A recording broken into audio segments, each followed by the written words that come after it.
Good morning प्यारे बच्चों। कक्षा 12 के रसायन में हम लोग अध्ययन कर रहे थे ईथरों का, और ईथरों के बनाने की विधियों में सबसे महत्वपूर्ण विधि है विलियमसन संश्लेषण विधि। विलियमसन संश्लेषण क्या है? जब सोडियम एल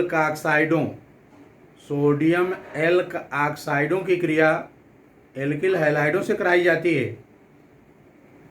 तो ईथर प्राप्त होते हैं। ये विलियमसन संश्लेषण विधि है और ये परीक्षा के लिए बहुत महत्वपूर्ण है। विलियमसन संश्लेषण में आप जान पाए RONA सोडियम एल्काक्साइड या पोटेशियम एल्काक्साइड भी हो सकता है, और RX एल्किल हैलाइड बनेगा ROR plus NaX। Sodium phenoxide का अगर प्रयोग किया जाए, फेनॉक्साइड एल्काक्साइड के स्थान पर फेनॉक्साइड का प्रयोग किया जाए, तब एल्किल एरिल ईथर प्राप्त होते हैं, एरोमेटिक ईथर प्राप्त होते हैं। देखिए, सोडियम फेनॉक्साइड का प्रयोग किया गया C6H5ONA, और मेथिल ब्रोमाइड का तो बना मेथिल फेनिल ईथर प्राप्त हो रहा है। तो इस तरह से विलियमसन संश्लेषण द्वारा एरोमेटिक ईथरों को भी बनाया जा सकता है। इसमें एल्काक्साइड सोडियम पोटेशियम एल्काक्साइड के स्थान पर सोडियम पोटेशियम फेनॉक्साइड का प्रयोग करेंगे तो एल्किल एरिल ईथर प्राप्त होंगे। है तो ये बहुत महत्वपूर्ण विधि विलियमसन संश्लेषण, लेकिन इसकी कुछ सीमाएं हैं, लिमिटेशंस हैं, इनको आप जान लें। विलियमसन संश्लेषण में जो RX प्रयोग किया गया, एल्किल हैलाइड प्रयोग किया गया, ये 1 डिग्री देखिए, जब CH2X रहता है तो इसको प्राइमरी कहते हैं, प्राइमरी, या इसी को 1 डिग्री कहते हैं, प्राइमरी एल्किल हैलाइड या 1 डिग्री एल्किल हैलाइड। तो विलियमसन संश्लेषण में 1 डिग्री यानी प्राथमिक एल्किल हैलाइडों का प्रयोग किया जाता है। यदि 2 डिग्री या द्वितीयक हैलाइडों का प्रयोग करें तो ईथर के साथ साथ एल्कीन भी बनेगा, यानी ईथर और एल्कीन का मिश्रण प्राप्त होगा। और यदि तृतीयक हैलाइड हो 3 डिग्री, देखिए ये प्राइमरी था और ये सेकेंडरी है, CHX सेकेंडरी या 2 डिग्री, और यदि ये CX है तो ये टर्शियरी या 3 डिग्री कहा जाएगा। Primary 1 degree, secondary 2 degree, tertiary 3 degree. और यदि 3 डिग्री एल्किल हैलाइड का प्रयोग किया जाए तो बजाय ईथर बनने के एल्कीन बनेंगे, तो इनका प्रयोग नहीं किया जाता है, केवल प्राथमिक एल्किल हैलाइडों द्वारा ईथर बनाया जाता है विलियमसन संश्लेषण विधि में। अब एक दूसरा तरीका है भाई, reaction of alkyl halide with silver oxide. Alkyl हैलाइडों की सिल्वर ऑक्साइड के साथ क्रिया द्वारा जब एल्किल हैलाइडों को सिल्वर ऑक्साइड के साथ गर्म किया जाता है, RX ये एल्किल हैलाइड है और Ag2O ये सिल्वर ऑक्साइड है, तो 2AgX बाहर निकल जाता है, ROR प्राप्त होता है। जैसे यदि एथिल क्लोराइड लें RX के स्थान पर, एथिल क्लोराइड के 2 अणु, और इसे सिल्वर ऑक्साइड के साथ गर्म करें तो 2AgCl निकल जाएगा और बनेगा C2H5O, और ये है डाई एथिल ईथर। एक तरीका है फ्रॉम एल्कोहल, एल्कोहलों द्वारा कैसे ईथर बनाए जाते हैं?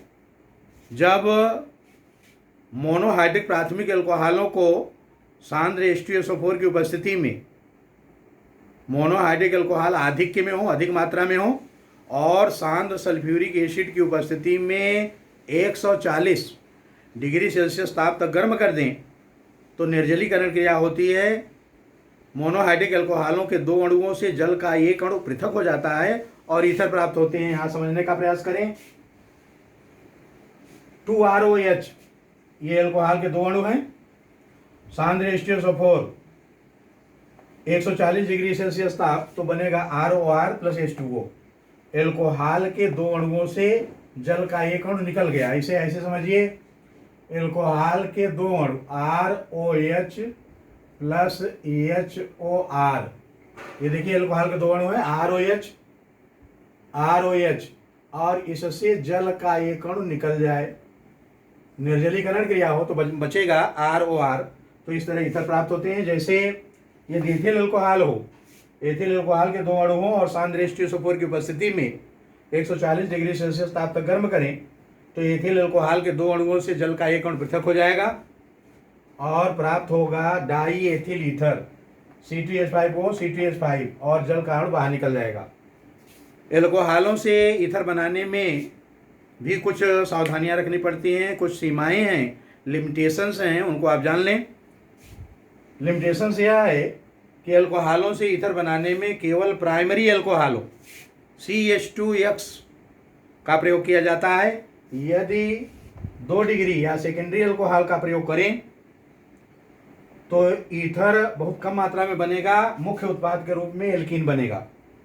और यदि 3 डिग्री या तृतीयक एल्कोहल का प्रयोग किया जाए तब केवल एल्कीन बनेगा। तो आप समझ गए होंगे कि एल्कोहलों से ईथर बनाने में केवल मोनोहाइड्रिक प्राथमिक एल्कोहलों का प्रयोग किया जाता है। एक तरीका है भाई कैटालाइटिक डिहाइड्रेशन, उत्प्रेरकी निर्जलीकरण द्वारा। देखिए अभी ये निर्जलीकरण सांद्र H2SO4 की उपस्थिति में हुआ, और आप जान पाए कि जब एल्कोहलों को सांद्र H2SO4 की उपस्थिति में 140 डिग्री सेल्सियस ताप तक गर्म करते हैं तो एल्कोहलों के दो अणुओं से जल का एक अणु बाहर निकल जाता है और ईथर प्राप्त होते हैं। निर्जलीकरण है।